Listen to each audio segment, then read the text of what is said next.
Top ട്യൂഷന്റെ history ട്യൂട്ടോറിയലിലേക്ക് എല്ലാവർക്കും സ്വാഗതം. ഇന്നത്തെ ക്ലാസ്സിൽ നമ്മൾ പഠിക്കാൻ പോകുന്നത് ചാപ്റ്റർ 1 ഹ്യൂമനിസമിൽ വരുന്ന ഫോക്കസ്ഡ് ക്വസ്റ്റ്യൻസുകളാണ്.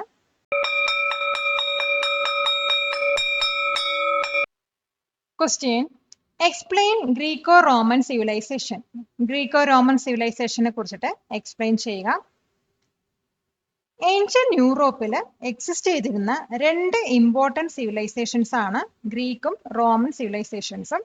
ഇവയെ നമ്മൾ ക്ലാസിക്കൽ സിവിലൈസേഷൻസ് എന്നും പറയാറുണ്ട്. ഗ്രീക്ക് സിവിലൈസേഷൻ വന്നിട്ട് 12th മുതൽ 4th സെഞ്ചുറി BC വരെയാണ് നിലനിന്നിരുന്നത്.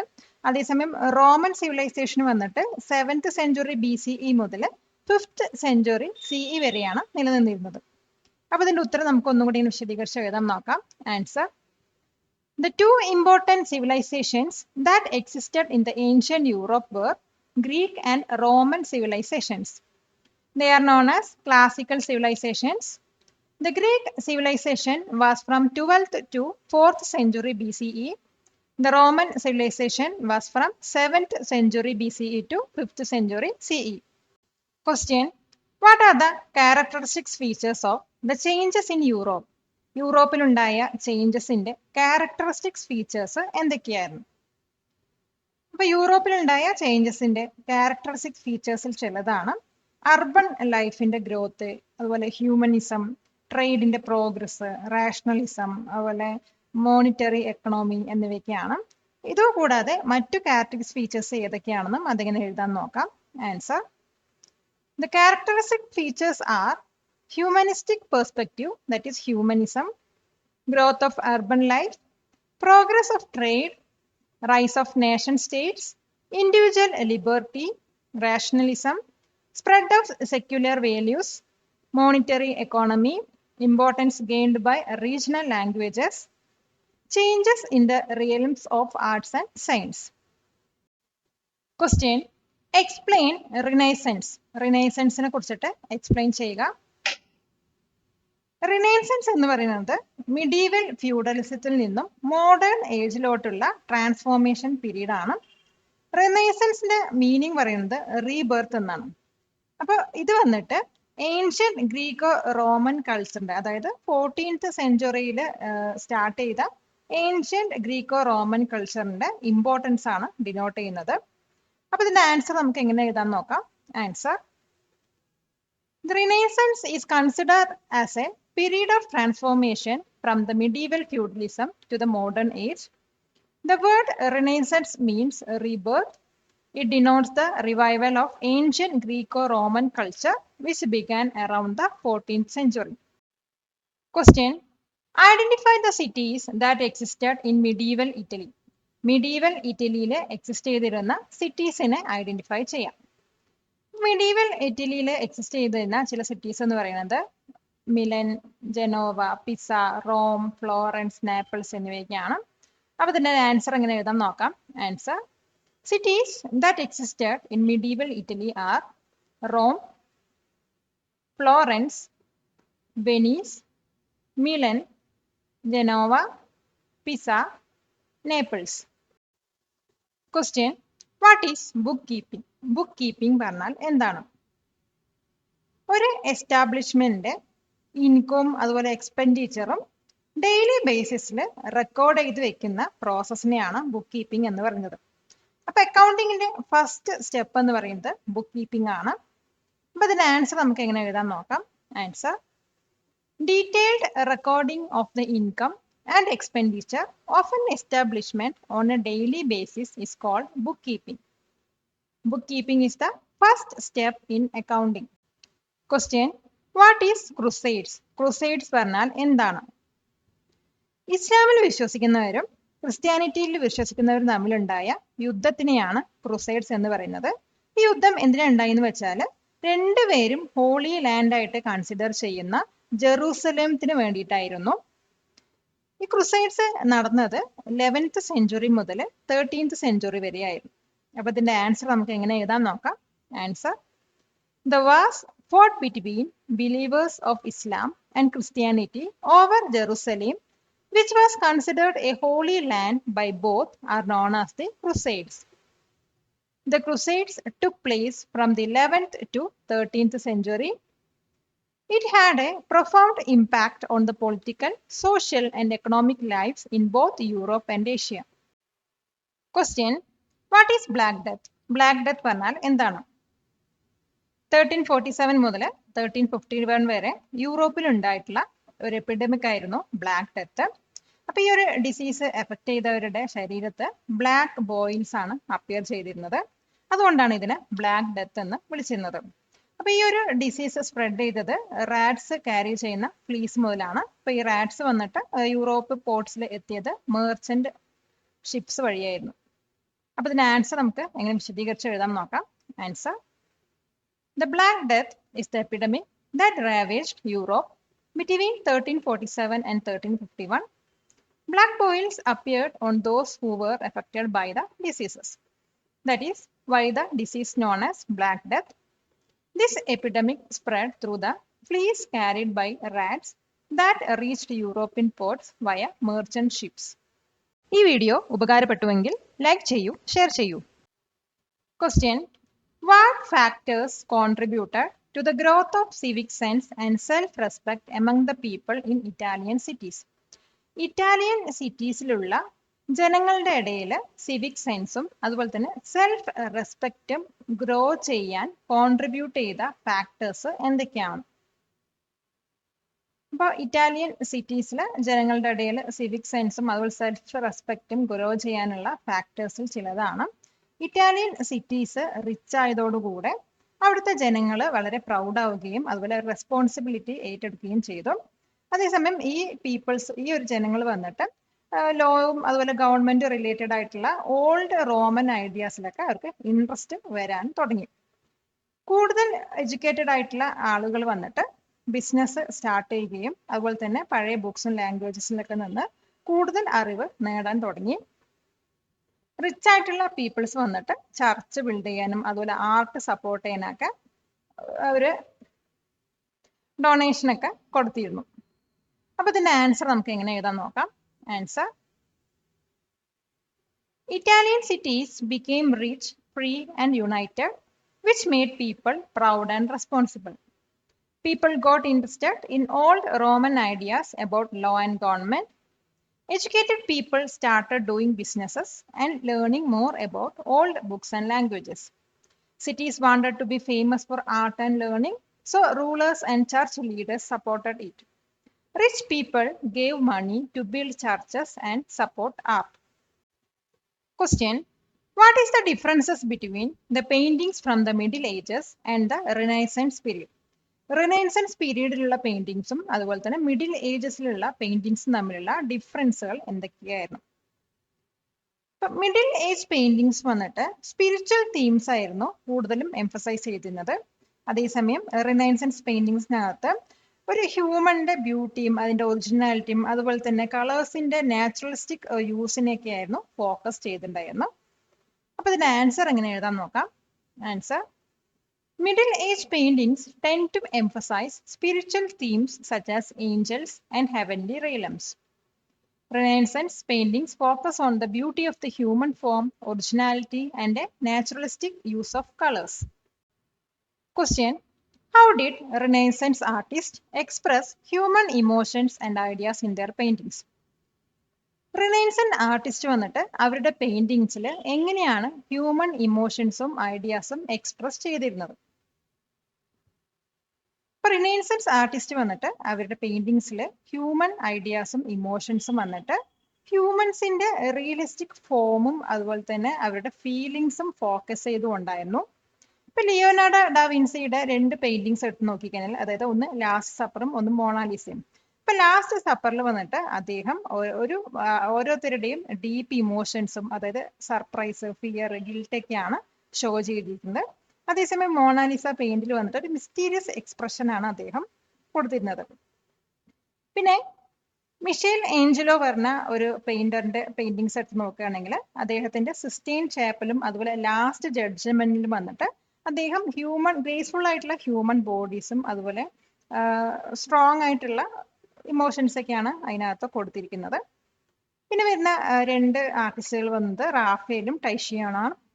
അപ്പൊ ഇവർ വന്നിട്ട് ഒരു ആൾക്കാരിനെയൊക്കെ വയസ്സായിട്ടും കാമായിട്ടും നോബിളായിട്ടാണ് കാണിച്ചിരുന്നത്. അതോടൊപ്പം അവർ ബ്യൂട്ടിക്കും ഇമ്പോർട്ടൻസ് കൊടുത്തിരുന്നു. അപ്പൊ ഇതിന്റെ ആൻസർ നമുക്ക് എങ്ങനെ എഴുതാൻ നോക്കാം. Answer: Renaissance artists expressed human emotions and ideas by focusing on realistic human forms and feelings. Leonardo da Vinci showed deep emotions like surprise, fear, and guilt in The Last Supper and gave Mona Lisa a mysterious expression. Michelangelo painted strong, graceful human bodies, especially in the Sistine Chapel and The Last Judgment. Raphael and Titian showed people as wise, calm, and noble, giving equal importance to beauty and ideas in his work. ഹൈസ്കൂളിൽ academic എക്സലൻസിന് തയ്യാറാവുന്ന സ്റ്റുഡൻസിന് ഒരു സന്തോഷ വാർത്ത. Top ട്യൂഷന്റെ experience teachers നിങ്ങൾക്ക് exceptional academic coaching നൽകുന്നു. റെഗുലർ ക്ലാസ്സസിന് പുറമെയുള്ള ടോപ്പ് ട്യൂഷന്റെ വീഡിയോ നോട്ട്സും റെഗുലർ ടെസ്റ്റുകളും നിങ്ങളുടെ അക്കാഡമിക് പെർഫോമൻസ് ബൂസ്റ്റ് ചെയ്യുന്നു. നിങ്ങളുടെ സ്മോൾ ബാച്ച് സൈസ് സ്റ്റുഡൻസിന് ഇൻഡിവിജ്വൽ അറ്റൻഷൻ എൻഷുർ ചെയ്യുന്നു. ടോപ്പ് ട്യൂഷന്റെ എക്സാം റിവിഷനിലൂടെയും എക്സാം പ്രിപ്പറേഷനിലൂടെയും ഉയർന്ന മാർക്കുകൾ സ്കോർ ചെയ്യാം. നിങ്ങളുടെ face to face class join ചെയ്യുവാൻ ഇന്ന് തന്നെ വിളിക്കുക 800-606-6363. Question: How did Donatello and Michelangelo contribute to the development of Renaissance sculpture? Renaissance സ്കൾപ്ചറിന്റെ ഡെവലപ്മെന്റ് വേണ്ടിയിട്ട് ഡോണറ്റെല്ലോ മിഷേലേഞ്ചലും എങ്ങനെയാണ് കോൺട്രിബ്യൂട്ട് ചെയ്തിരുന്നത്? ഇപ്പൊ ഡോണറ്റെല്ലോ വന്നിട്ട് റിയലും അതുപോലെ ഫുൾ ഓഫ് ഫീലിങ്സ് ഉള്ള സ്കൾപ്ചേഴ്സ് ആയിരുന്നു ഉണ്ടാക്കിയിരുന്നത്. അദ്ദേഹത്തിന്റെ ഇമ്പോർട്ടന്റ് ആയിട്ടുള്ള സ്കൾപ്ചേഴ്സ് ആണ്, അല്ലെങ്കിൽ ഫേമസ് ആയിട്ടുള്ള സ്കൾപ്ചേഴ്സ് ആണ് ഡേവിഡും ഗട്ടാമേലാട്ടിയും. അതേസമയം മിഷേൽ ഏഞ്ചലോ വന്നിട്ട് റിലീജിയസ് ഫിഗേഴ്സിനെയാണ് കൂടുതലും ഉണ്ടാക്കിയിരുന്നത്. അദ്ദേഹത്തിന്റെ ഫേമസ് വർക്ക്സ് ആണ് പീറ്റയും അതുപോലെ തന്നെ മിഷേൽ ഏഞ്ചലോസ് ഡേവിഡും. അപ്പൊ ഇതിന്റെ ആൻസർ നമുക്ക് ഇങ്ങനെ വിശദീകരിച്ച് എഴുതാൻ നോക്കാം. Answer: Donatello made sculptures look more real and full of feeling. His works like David and Gattamelata showed people in natural poses and even honored non-religious heroes. Michelangelo made strong and lifelike sculptures for religious figures. His famous works like Peter and David showed deep emotion and helped make Renaissance sculpture more realistic. Question: What is Gothic style? Gothic style പറഞ്ഞാൽ എന്താണ്? Middle ഏജസിന്റെ second ഹാഫിൽ യൂറോപ്പിൽ develop ചെയ്ത ഒരു സ്റ്റൈലാണ് Gothic style എന്ന് പറയുന്നത്. ഇത് originate ചെയ്തത് ഫ്രാൻസിൽ നിന്നാണ്. അപ്പൊ ഇതിന്റെ ഒരു മെയിൻ ഫീച്ചർ എന്ന് പറയുന്നത് പോയിന്റഡ് ആർക്കാണ്. അപ്പൊ ഇതിന്റെ ആൻസർ നമുക്ക് എങ്ങനെ എഴുതാൻ നോക്കാം. Answer: Gothic style developed in Europe in the second half of the Middle Ages. It originated in France. The pointed arc was its striking feature. A large number of churches and universities were built in Europe in this style. Question: How did Renaissance architecture differ from the Gothic style and who were the key architects of this period? എങ്ങനെയാണ് Gothic style വന്നിട്ട് Renaissance ആർക്കിടെക്ചറിൽ നിന്നും differ ചെയ്യുന്നത്? അതോടൊപ്പം ഈ ഒരു കാലഘട്ടത്തിൽ ഉണ്ടായിരുന്ന കീ ആർക്കിടെക്ട്സ് ആരൊക്കെയായിരുന്നു? ഇപ്പൊ ഗോത്തിക് സ്റ്റൈൽ വന്നിട്ട് റിനൈസൻസ് ആർക്കിടെക്ചറിൽ നിന്നും ഡിഫർ ചെയ്യുന്നത്, അവർ വന്നിട്ട് ഈ ഒരു സ്റ്റൈൽ വന്നിട്ട് കൂടുതലും ക്ലാസിക് എലമെന്റ്സിലായിരുന്നു ഫോക്കസ് ചെയ്തിരുന്നത്. അതായത് ഗോത്തിക് സ്റ്റൈലിൽ വന്നിട്ട് നമുക്ക് പോയിന്റഡ് ആർക്സ് കാണാൻ കഴിയും, അതോടൊപ്പം ഹൈ ആയിട്ടുള്ള നേരോ ആയിട്ടുള്ള സ്ട്രക്ചേഴ്സ് ഒക്കെയാണ് ഇതിനകത്ത് കാണാൻ കഴിയുന്നത്. അപ്പൊ ഈ ഒരു കാലഘട്ടത്തിൽ ഉണ്ടായിരുന്ന കീ ആർക്കിടെക്ട്സ് എന്ന് പറയുന്നത് ഒന്ന് ഫിലിപ്പോ ബ്രൂൺലെസ്കി ആണ്, പിന്നെ വന്നിട്ട് മിഷേൽ ആഞ്ചലോ, പിന്നെ വന്നിട്ട് ബ്രമാൻഡിയോ ആണ്. അപ്പൊ ഇതിന്റെ ആൻസർ നമുക്ക് ഇങ്ങനെ വിശദീകരിച്ച് എഴുതാൻ നോക്കാം. Answer: Renaissance architecture were different from Gothic style because it focused on classical elements like domes instead of tall towers. The Gothic style had pointed arcs and high, narrow structures. Filippo Brunelleschi introduced this new style seen in the Florence Cathedral, and later Michelangelo and Bramante worked on St. Peter's Basilica using similar architectural ideas. Question: In what ways will writings in regional languages and in prose forms become beneficial to society? ഏതൊക്കെ രീതിയിലാണ് regional ലാംഗ്വേജസിൽ എഴുതുന്നതുകൊണ്ടും അതുപോലെ തന്നെ പ്രോസ് ഫോമിൽ എഴുതുന്നതുകൊണ്ടും സൊസൈറ്റിക്ക് beneficial ആയത്. അപ്പൊ regional ലാംഗ്വേജസിലും അതുപോലെ പ്രോസ് ഫോമിലും എഴുതുന്നതുകൊണ്ട് സൊസൈറ്റിയിൽ വന്നിട്ട് ലോക്കൽ സ്റ്റോറീസും ട്രഡീഷനും ഒക്കെ നിലനിർത്താൻ കഴിയുന്നു. അതോടൊപ്പം ജനങ്ങൾക്ക് പെട്ടെന്ന് അവരുടെ ലാംഗ്വേജിൽ ആ എഴുതിയ എഴുത്ത് മനസ്സിലാക്കാൻ കഴിയുന്നു. പിന്നെ സ്റ്റുഡൻസിനെ എടുക്കുകയാണെങ്കിൽ അവർക്ക് അവരുടെ മദർ ടങ് യൂസ് ചെയ്തിട്ട് പെട്ടെന്ന് അവർക്ക് പഠിച്ചെടുക്കാൻ പറ്റും. അതുപോലെ തന്നെ എല്ലാവർക്കും അവരുടെ സ്റ്റോറീസും ഐഡിയാസും ഒക്കെ പറയാൻ കഴിയുന്നു. അപ്പൊ ഇതിന്റെ ആൻസർ നമുക്ക് എങ്ങനെ എഴുതാൻ നോക്കാം. Answer: writings in regional languages and prose forms help society to keeps culture alive. Local stories and traditions are saved. Easy to read. People understand better in their own language. Helps in learning. Students learn faster in their mother tongue. Everyone can share. All people can tell their stories and ideas. Brings people together. We understand each other better through stories. ഇതുപോലുള്ള വീഡിയോകൾക്കായി top ട്യൂഷന്റെ ഈ channel subscribe ചെയ്യൂ. Question: How did Renaissance writers contribute to literature and humanism during the Italian Renaissance? Italian റിനൈൻസൻസിന്റെ സമയത്ത് Renaissance writers ലിറ്ററേച്ചറിലും ഹ്യൂമാനിസത്തിലും contribute ചെയ്തത് എങ്ങനെയായിരുന്നു? അപ്പൊ ഇറ്റാലിയൻ റിനൈൻസൻസ് സമയത്ത് ഉണ്ടായിരുന്ന റിനൈൻസൻസ് റൈറ്റേഴ്സ് പറയുന്നത് ഒന്ന് ഡാൻഡെയാണ്. ഇപ്പൊ ഡാൻഡെ പറയുന്നത് ഫേമസ് ആയിട്ടുള്ള റിനൈസൻസ് റൈറ്റർ ആണ്. അദ്ദേഹത്തിന്റെ പോയംസ് ആണ് the divine comedy, purgatory and heaven പറയുന്നത്. അപ്പൊ ഇവരുടെ പോയത്തില് മെയിൻ ആയിട്ട് ഫീലിങ്സും അദ്ദേഹത്തിന്റെ കൺട്രിയോടുള്ള ലവും ഹോപ്പൊക്കെയാണ് നമുക്ക് കാണാൻ കഴിയുക. പിന്നെ വരുന്ന മറ്റൊരു റൈറ്റർ ആണ് പെട്രാർക്ക് പറയുന്നത്. അദ്ദേഹത്തിന്റെ ഒരു പോയമാണ് ലോറ എന്ന് പറയുന്നത്. അപ്പൊ ഇതിനകത്ത് ലാറ്റിൻ ആണ് അദ്ദേഹം യൂസ് ചെയ്തിരുന്നത്. പിന്നെ വരുന്ന മറ്റൊരു റൈറ്റർ ആണ് ബൊക്കാഷിയോ എന്ന് പറയുന്നത്. അദ്ദേഹത്തിന്റെ ഫേമസ് ആയിട്ടുള്ള ബുക്ക് പറയുന്നത് ഡെക്കാമെറൺ എന്നാണ്. അതിനകത്ത് കുറെ ഷോർട്ട് സ്റ്റോറീസ് ആണ് ഉള്ളത്. അപ്പൊ ഇതിന്റെ ആൻസർ നമുക്ക് എങ്ങനെ എഴുതാൻ നോക്കാം. Answer: Renaissance writers who contribute to literature and humanism during the Italian Renaissance are: Dante was a famous Renaissance writer. He wrote the Divine Comedy about a journey through hell, purgatory and heaven. His poem shows feelings, love for his country and hope for a united Italy. He wrote it in his own language. Petrarch was another important writer. He believed in humanism and wrote poems about a woman named Laura. He used Latin in his writing. Boccaccio was known for writing the Decameron, a famous book with many short stories. Question: How did Renaissance writers contribute to literature and humanism during the Italian Renaissance? Italian റിനൈൻസിന്റെ സമയത്ത് ലിറ്ററേച്ചറിലും ഹ്യൂമനിസത്തിലും renaissance റൈറ്റേഴ്സിന്റെ contribution എന്തായിരുന്നു? അപ്പൊ ഇത് നമ്മുടെ മുമ്പത്തെ സ്ലൈഡിന്റെ continuation തന്നെയാണ്. അതിനകത്ത് നമ്മൾ 3 റൈറ്റേഴ്സിനെ കുറിച്ചിട്ടാണ് പറഞ്ഞത്. ബാക്കിയുള്ള 2 റൈറ്റേഴ്സിനെ ഈ ഒരു സ്ലൈഡിലാണ് നമ്മൾ പറയാൻ പോകുന്നത്. അപ്പൊ വരുന്ന 4ാമത്തെ റൈറ്ററിന്റെ പേരാണ് മക്കിയവെല്ലി പറയുന്നത്. ഇദ്ദേഹം എഴുതിയ ബുക്കിന്റെ പേര് ദി പ്രിൻസ് ആണ്.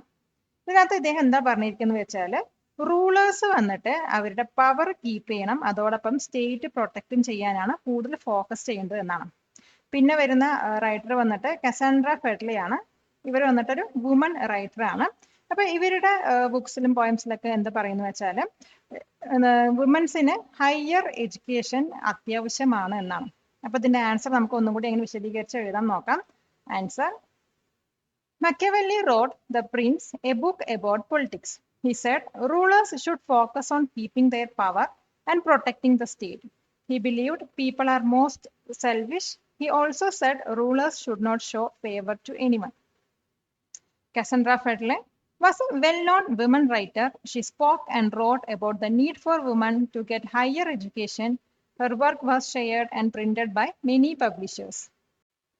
Question: List the works influenced by the Renaissance in countries outside Italy. ഇറ്റലിയുടെ പുറത്തുള്ള രാജ്യങ്ങളിൽ റിനൈൻസൻസ് സ്വാധീനം ചെലുത്തിയ കൃതികൾ അല്ലെങ്കിൽ വർക്ക്സുകൾ ഏതൊക്കെയാണെന്ന് ലിസ്റ്റ് ചെയ്യാനാണ് പറഞ്ഞിരിക്കുന്നത്. അപ്പൊ അത് ഏതൊക്കെയാണെന്ന് നോക്കാം. ആൻസർ: അപ്പൊ ഇവിടെ നമുക്കൊരു ടേബിൾ ആയിട്ട് തന്നിരിക്കുന്ന അതിൽ ഓതറുണ്ടും അവരുടെ വർക്കും അത് ഏത് കൺട്രിയിലാണെന്നും പറഞ്ഞിട്ടുണ്ട്. അപ്പൊ ആദ്യത്തെ വന്നിട്ട് എറാസ്മസ് ആണ്. അദ്ദേഹത്തിന്റെ വർക്ക് വന്നിട്ട് ഇൻ പ്രൈസ് ഓഫ് ഫോളി ആണ്. അദ്ദേഹം വന്നിട്ട് നെതർലാൻഡിലുള്ളതാണ്. പിന്നെ വരുന്നത് ജിയോഫ്രി ചോസർ ആണ്. അദ്ദേഹത്തിന്റെ വർക്ക് വന്നിട്ട് കാൻറ്റർബറി ടെയിൽസ് ആണ്. അദ്ദേഹം വന്നിട്ട് ഇംഗ്ലണ്ടിലുള്ളതാണ്. പിന്നെ വരുന്നത് തോമസ് മോർ ആണ്. അദ്ദേഹത്തിന്റെ വർക്കിന്റെ പേര് ഉട്ടോപ്പിയ എന്നാണ്. അദ്ദേഹം ഇംഗ്ലണ്ടിൽ നിന്ന് വന്നതാണ്. പിന്നെ വരുന്നത് മിഗൽ ഡി സെർവൻറ്റസ് ആണ്. അദ്ദേഹത്തിന്റെ വർക്കിന്റെ പേര് ഡോൺ ക്യുക്സോട്ട് എന്നാണ്. അദ്ദേഹം സ്പെയിനുകാരനാണ്. പിന്നെ വരുന്നത് ഫ്രാൻസിയോസിസ് റെബിലിയാസ് ആണ്. അദ്ദേഹത്തിന്റെ വർക്ക് വന്നിട്ട് ഗർഗണ്ടുവ ആൻഡ് പണ്ട ഗ്രൂവൽ ആണ്. അദ്ദേഹത്തിന്റെ കൺട്രി ഫ്രാൻസ് ആണ്. Question: which development led to the establishment of national church? National ചർച്ചിന്റെ എസ്റ്റാബ്ലിഷ്മെന്റിന് ലീഡ് ചെയ്ത ഡെവലപ്മെന്റ്സ് ഏതൊക്കെയാണ്?